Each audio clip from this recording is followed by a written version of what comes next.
Encore Revival, America, May 29, 2017. Today is Memorial Day, when Americans remember brave men and women in uniform who do the necessary work and take the necessary risks to preserve freedoms for others, freedoms that can never be attained by entitlement. Freedom is neither free nor guaranteed. It must be earned and preserved.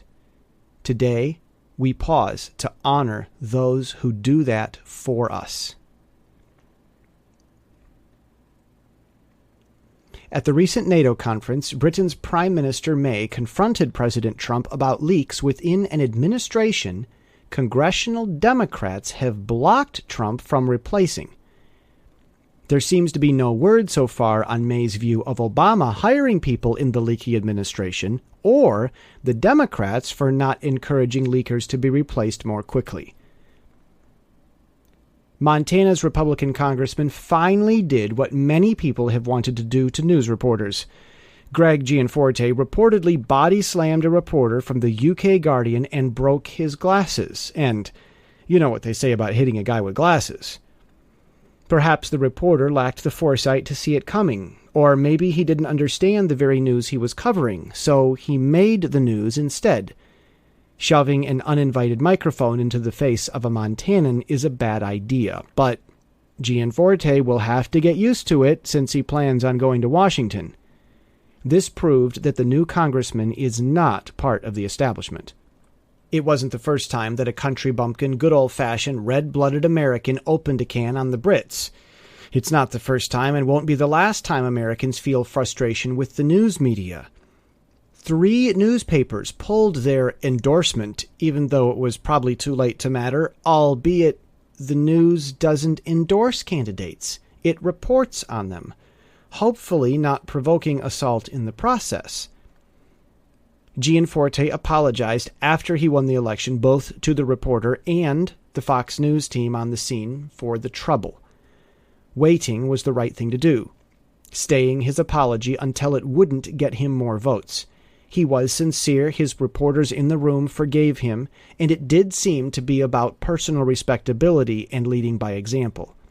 His support will likely increase, both for being able to make such a real human mistake and for being able to apologize for it.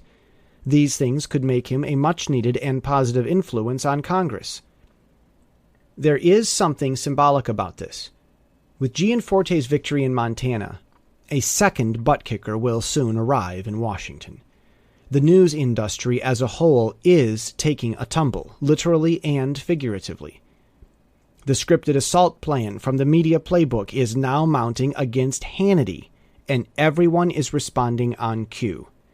Information leaks in Washington continue, all in ways that indicate the previous administration. An obviously predictable change is underway on many levels. But obvious isn't obvious to everyone. Mark Zuckerberg wants a universal basic income and threw GDP under the bus in favor of the ethereal, non-economic feeling to find a meaningful role. If a minimum income can be guaranteed, then there is no need to study or try new ideas for that matter. Zuckerberg wants a cushion so we can try new ideas without feeling economic fear, forgetting, or perhaps never learning, that invention's mother is necessity. If there is no risk, then there is no progress. Dostoevsky and many others' very inspiration came from not having an economic cushion. If Zuckerberg got his way, innovation would diminish, as it has in every economy every time it has ever been tried on Earth, from the Pilgrims to the Russians. But kids who don't study their history tend to repeat it. Steve Jobs didn't speak at Stanford until he had gray hair, and when he finally did, he simply told stories from his life.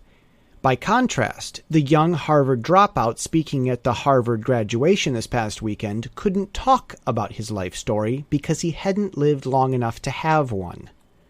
Mark can't say that he got fired from Facebook, started a new company, found his spouse, then went back to prove that only his brains could run the company he started. he's still green. Even though he talked about innovative economic theory, he made his fame from success in software, not success in macroeconomic planning. It was a kid telling kids what the kids want to hear. The entire generation lacks independent critical thinking, the ability to scrutinize one's own ideas and dispassionately present and welcome arguments, both pro and con, to understand life most accurately. Not knowing what to make of current events, that generation is drunk on the fantasy that Trump only won the election because the Russians rigged it, a leapt-to conclusion no prosecutor has even suggested, and an indication that the young voters watch James Bond more than they watch the news.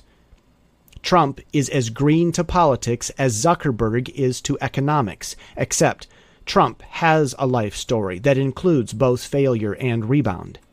He is a businessman who reached out to Director Comey, a man he had the power to fire at any time. A good boss does that in the business world, but in politics, that pre-firing courtesy easily comes across as scandal, even when it is not, especially in the eyes of those who are already on a witch hunt. If Trump did something truly wrong, it remains yet to be seen.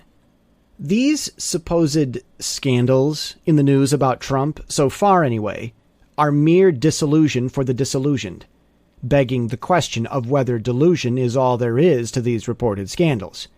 It would be great if a non-delusion-driven investigation would actually get underway so that there would be something real to report and comment on. And that day may yet come, even though it is not today. Many voters, mostly kids, are still disappointed after the first time an election didn't turn out how they wanted it. They are in the denial stage of that process of grief. If they were as right as they think themselves to be, then they would have seen it coming. But they didn't.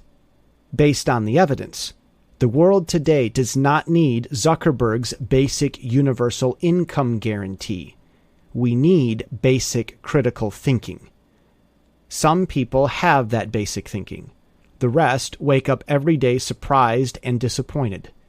In such times, everything is seen for what it truly is, and, evidently, that trend won't stop anytime soon. Encore. Revival is returning to America.